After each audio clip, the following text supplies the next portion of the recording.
Hello and welcome to the live taping of the Indie Travel No podcast, which is powered by Avis Budget Group and supported by the ITT Future You. And today I am super delighted to welcome Zina Bencheikh, who is the Managing Director for Intrepid Travel EMEA. And it's been a long time coming that we had this plan. For those of you who don't know, I've recently joined the Intrepid Travel team, but this is something we've been discussing and waiting to have Zina on the show for quite a long time because I believe she's got such an inspirational story of her journey through the travel and tourism industry.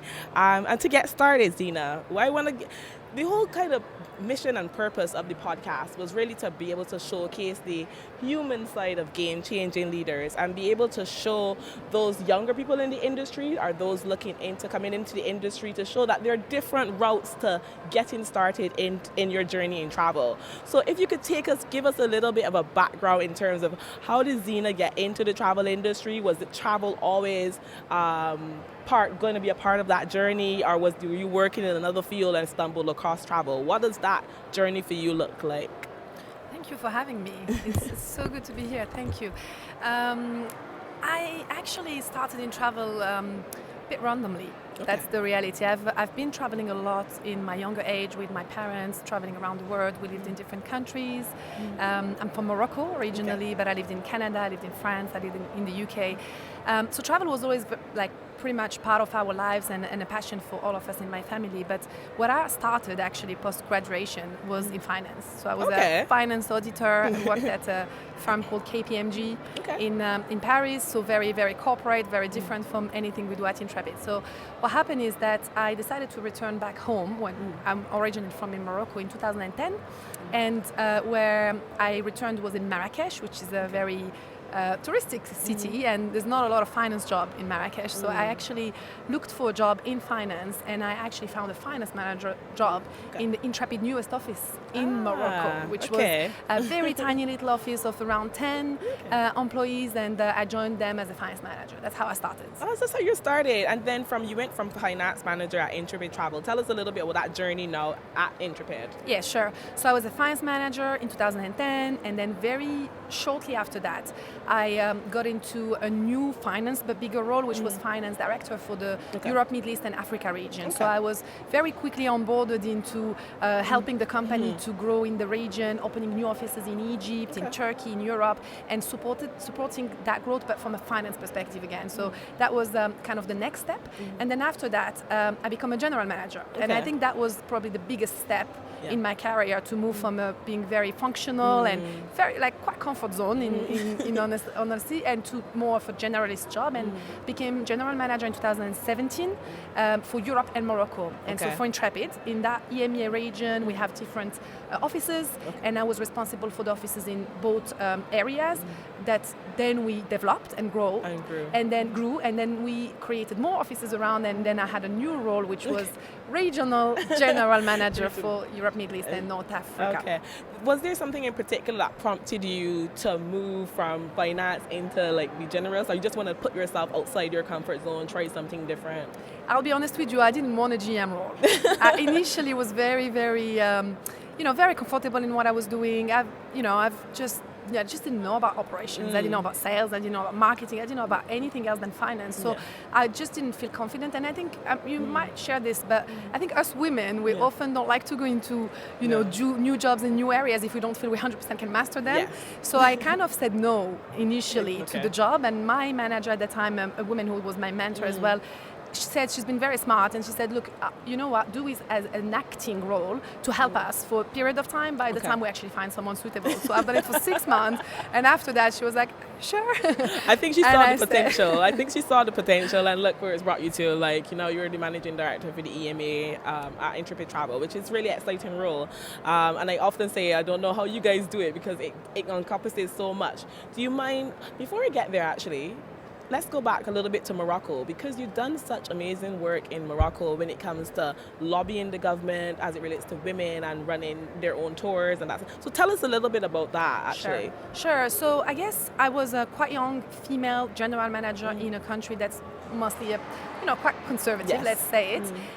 So that was kind of a unique position. And as a GM, we get to achieve goals. We've got targets, we've got sales target, profitability targets, customer NPS, and these kind of things. But then something that Intrepid really we always had is a purpose goal, a role that is a bit more about really what's in our DNA. And that year when I became a GM, our purpose goal was to actually find female guides and increase the number. Actually, was to double the number of female guides that we work with.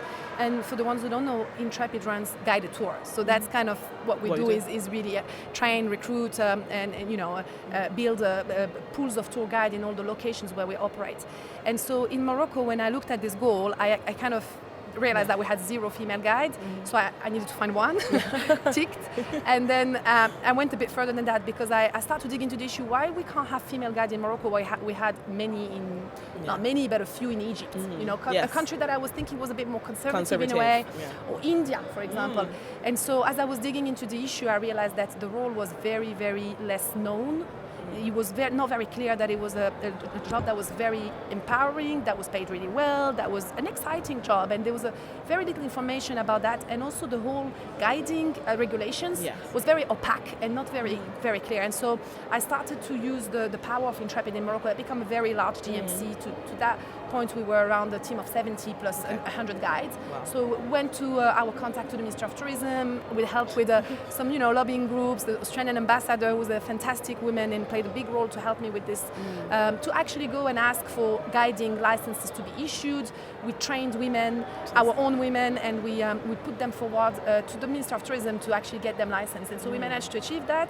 And since then, we became the largest employer of female guides in the country. And then this has had a bit of a snowball effect to other part of the region, to Jordan, to other area, and also some of our biggest competitors and peers that have also started to hire female guides to lead their trips. That definitely deserves a round of applause. Tell us a little bit about your day to day. What does a day in the life of Zina look like? It's very diverse. It's never the same. I need to say I travel a lot. Yes. So when I travel, usually I travel to attend conferences like this and speak and represent the company really, but also travel to meet our teams. And what I love about the EMEA region, it's a very diverse team. It goes from South Africa to Iceland. So you can imagine, how diverse the type of people and that we get to interact with. So I spend a lot of time traveling to meet our different teams and help our general managers, who all report to me, to build high-performing teams. And it plays a big part of my role to actually travel, to actually spend time with the teams and see people development and see people focuses and how they're achieving their goals and what they're focusing on. So that's kind of something that I do a lot. But then when I don't travel and I work from home the rest of the time, I'm a mom of 2. So I kind of combine the juggle of looking after the kids and working. This is my next question to you is like the balance side. Like any tips on that? Like balancing such an amazing career, you have to travel a lot. You've got all these different regions that report into you. How do you find the time to balance between I don't call it work-life balance. Okay. I call it work-life integration. Okay. I actually feel that when your job is so passionate, you're so passionate about your job and you really love what you do, you need to find a way to make it work with your family life. And so that's what I try to do. And so when I travel and I have a very good support at home with my parents, my mother-in-law, my husband, everyone I call it the community. They work really together, helps. the community. But then when I don't travel, which is not all the time, obviously I spend weeks at home for a long period of time as well, I actually really make a point on being the one that, look after the kids and do the drop-off, pick up and have the time after school and work later on and have different type of hours of work. So I can really manage to do it all. Oh, love it. And career highlights. Let's talk a little bit about career highlights. Is there you have an amazing career, any particular elements that stand out to you? What was that career highlight and why?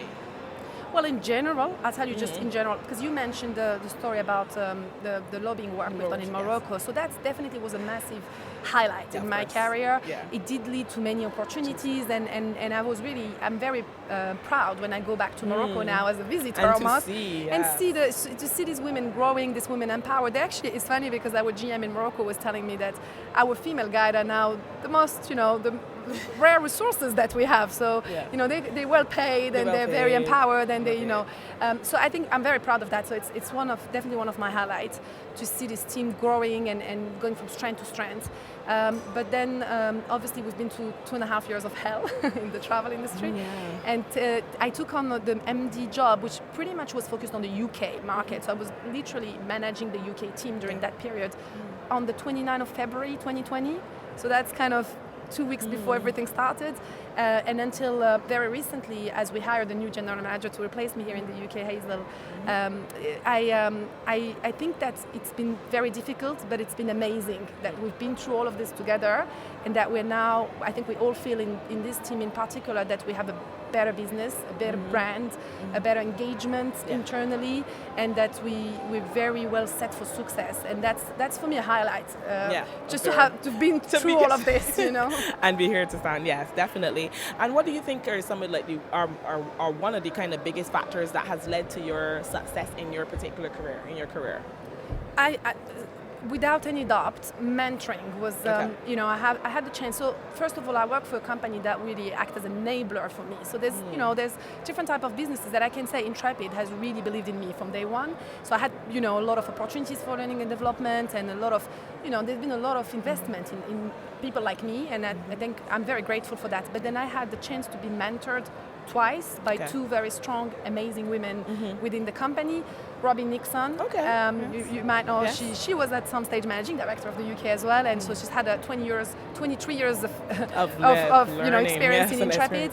So she's been amazing as a mentor. And then I had Natalie Kidd, who is the one who gave me the GM role that I declined initially. And I feel that these two women played an incredible role in my achievement and my development. And I wouldn't be where I am, and I wouldn't have made the decisions I made if I didn't have that. And I still go to them very regularly for stuff. I think that's really cool. And because when I was thinking about mentors, I was thinking like an external person who works for your company, from your company. But it's good that you have like mentors who established in the business that you are progressing on it. So that's really good.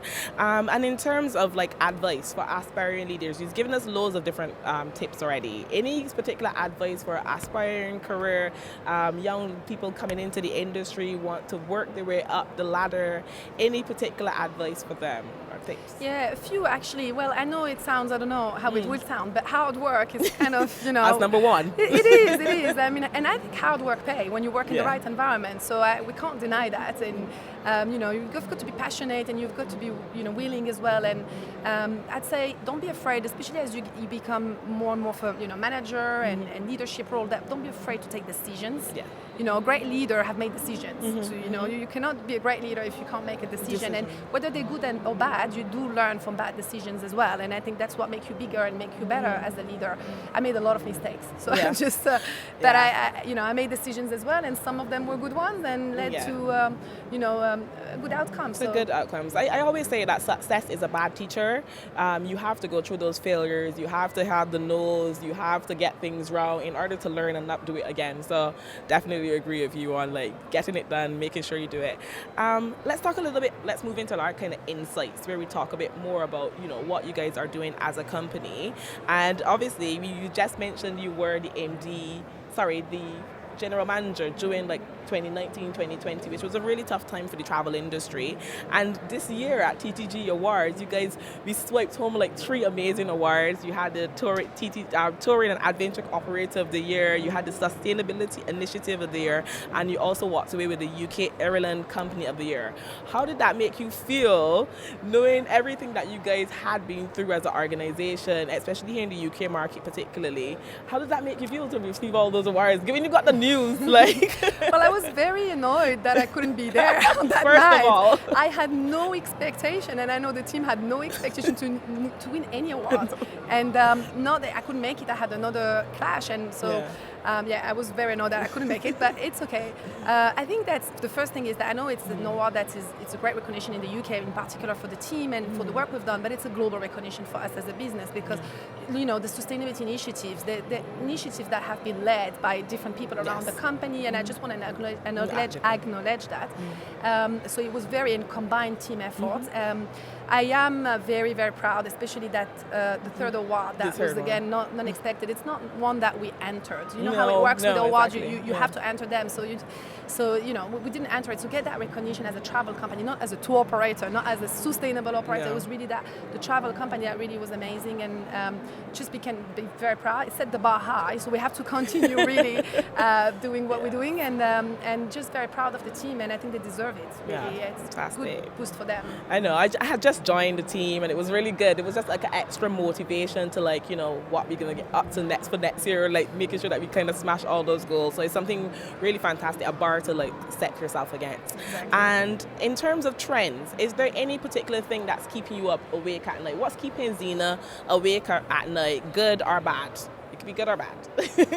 Yeah, well, I think that it's great that travel is back, yes. And it's great to be at WTM and see, the buzz, and I don't know if you were here last year, but it was very different. Yeah, so very it's really, really good. I think we still need to acknowledge that I think everyone in the travel industry is still going through a post-pandemic, where there's a lot of challenges. We're talking about cost of living crisis. There's a lot of unknown. We're still not back as a business on a full profitable mode, and so that's the truth, is that we are recovering, and then I think next year, the next few months are still going to be challenging. Yeah. So it's not keeping me awake at night, but I'm very conscious about it, and I'm trying to get the team to also stay conscious, and focused as well on delivering goals, and very much being focused on their KPIs, and because that's very important to get back on our feet where we were in 2019, so we can then thrive again as a business. Definitely. And let's talk a little bit about the Travel is Back for Good campaign that we're seeing all over London. Tell us a little bit about that, a little bit of a backstory, maybe. Sure, I can, and I think it's a nice story in a way, because I'm not a marketer by trade, so finance is my background, and I was actually in March 2022 during Earth Day. I was being interviewed by a few radios about responsible travel, and I get a lot of questions from journalists about what's responsible travel. What do you mean? And I felt from someone who worked for Intrepid for 12 years, why is he asking me the question? It's quite obvious. And I realized that actually wasn't obvious. Yeah. And I was talking to our marketing director, Morena, who you know, and our global brand director as well, Natalie, and we were discussing, and why, it's not that clear, but it seems that travel is back, and then but it's not clear that it can be done in a sustainable way, and isn't that an opportunity to do something about it? And then that's how we brought the team together, and in a very, very short time, we actually managed to launch our first ever at that scale brand campaign, initially just in the UK, in London, which has been so successful that very quickly after we've expanded globally, and we have it now in Toronto, Sydney, Melbourne, even Marrakesh. Yeah, Marrakesh as well. Which, it's incredible, and we're very proud of it. Yeah, it's a fantastic campaign. If you haven't seen it, make sure you get out into London. It's on the underground, it's on the buses, and we've got a few electric cabs out there as well. And impact. Let's talk impact. So Intrepid Travel has been known for breaking down those cultural barriers, because you guys as an organization have always held sustainability really, really close. So I know there's loads of initiatives that we could talk about right now, but I want to kind of hone in onto the what you guys have done when it comes to women and female expeditions, and how that supports both local communities. And so talk to us a little bit about that program. Yeah, sure.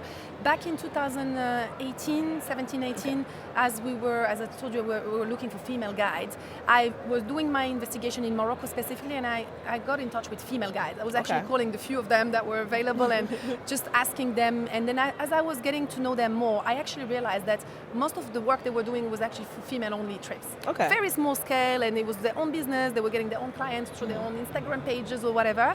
And I realized there was a business for that, and I was thinking that actually that could be an amazing form of travel that we could do at a bigger scale as Intrepid, because first of all, the majority of our customers are female anyway. Yes. So a lot of our trips are made of only female and then one male guide.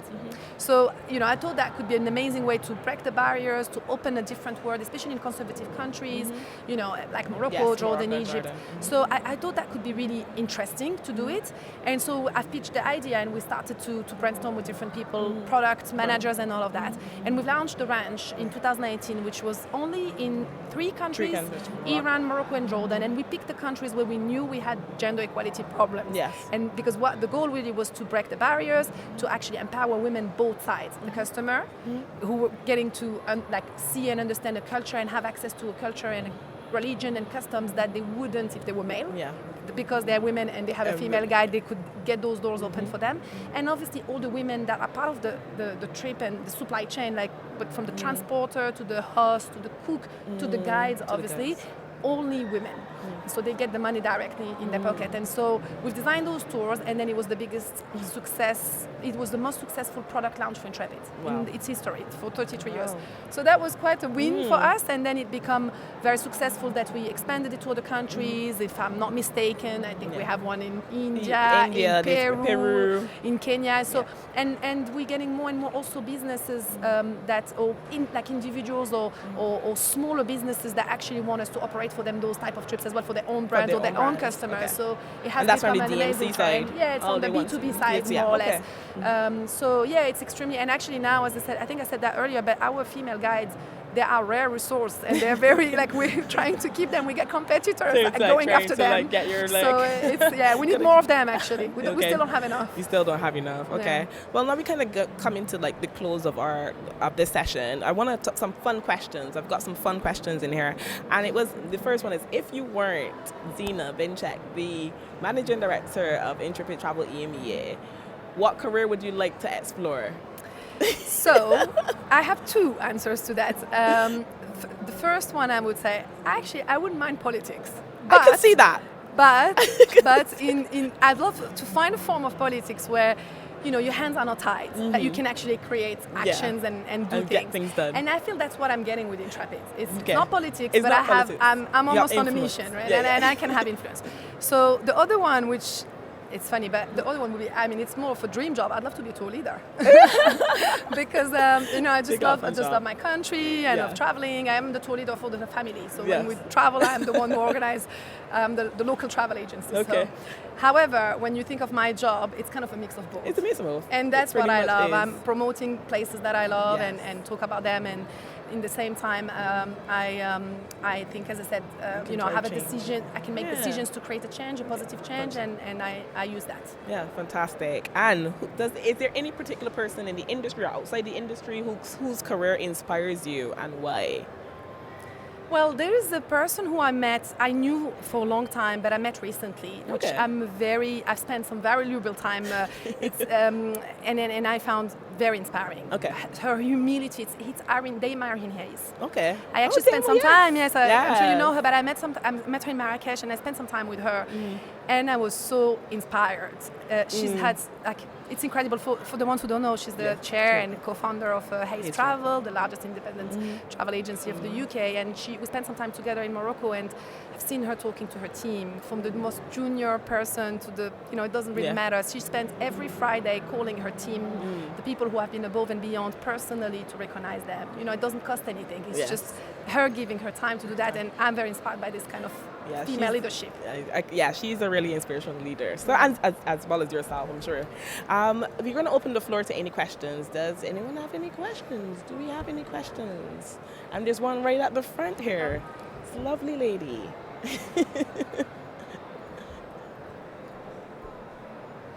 Zina, thank you so much for that. Absolutely fascinating.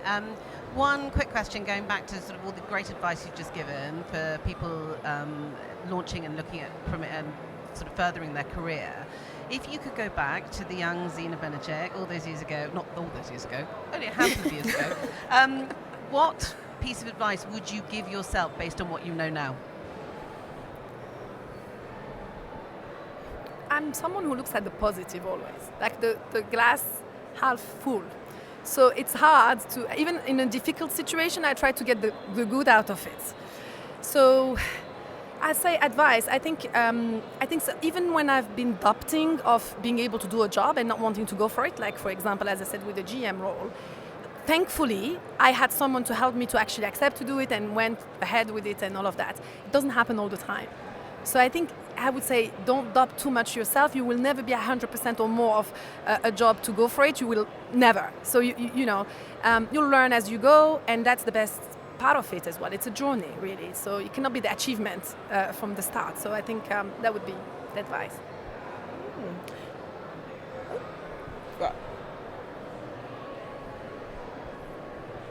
Firstly, thanks. Your career history and everything is really inspirational, and I think what you've done is amazing. I actually had like a sustainability question, but you've answered it with your travel.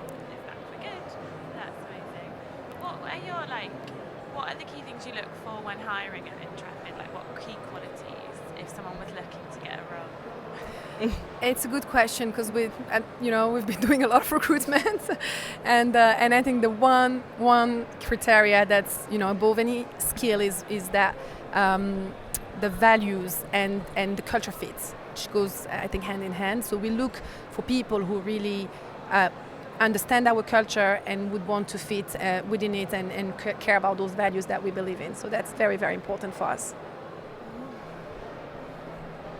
Respect, Gina. I run a business and I come from a completely different, opposite to you. I'm from a marketing and PR and creative background.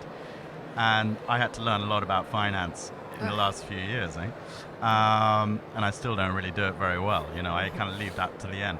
How was it for you coming from the opposite way? And what skills did you really have to develop to become a leader of those other aspects of the business that you mentioned? Yeah, it's a great question. I think when you become a GM, you're a generalist. You're not, meant to be an expert in everything. You will always have one or two areas of expertise, but then as much as you can learn from the other areas that you're not an expert at, you need to have really good people around you. Surround yourself with the expert and trust and empower them to do a good job, which is exactly, I think, what I've been doing all the time. So when I was a GM of a DMC, operations was the core part of what we were doing, and I had an amazing operations manager. And he was the one advising me on what to do, if we have an incident. So when I became the managing director for the UK, and I think I hired the best marketing director I could have hoped to have, and she's the one who's telling me, or she's been telling me how to do a campaign and why and how and all of this. So I'm not pretending I can do that. And I think as a GM you really need to surround yourself with experts. You will always have your main skill set that will help, but you can't be everything, that's for sure. Thank you. Thank you. Any other questions? Absolutely inspiring talk. So how do you handle tough times, specifically because you're a glass half full person? What do you do to kind of overcome those tough challenges? Well, with just focusing on actions, right? In any problem, there is an outcome that we're trying to get out of it. So pandemic, there's different stages that we've been through. There was the first stage, which for us as a tour operator was, for example, to get our customers out of countries where they could get stranded. So for us, it was just getting focused on that and how we get there and put together an action plan. I believe in action plans and, just get things done. We moved to the next stage, which was around, protecting our business financially. How do we do that? So we're not having any more cash, and so just really stay focused on actions, but in the same time just remember the human element that in challenges you still have to manage people and they are going through their own challenges personally, and just never forget about that and just use that in your decision making, in the way you manage them, you talk to them, and just show some empathy as well, because it's it can be challenging on the side as well. So that's what I would advise. I think we probably have time for one more. Any other questions? No, that's it. Well, thank you very much for coming and listening to Zina Bencheikh from Intrepid Travel, and for the ITT, and to also our sponsors. I just want to say a special thank you to the sponsors, because this would not be possible without 8 guys from Avis Budget Group and from the support from the ITT Future You. Please look out for the podcast. It should be dropping on the WTM web YouTube channels very soon. And you can find Zina on LinkedIn if you ever want to drop her a message. Don't sure if she's got time to answer though. I do. Yeah, well, that's great. Well, you know what to do. Thank you so much for joining. Thank you.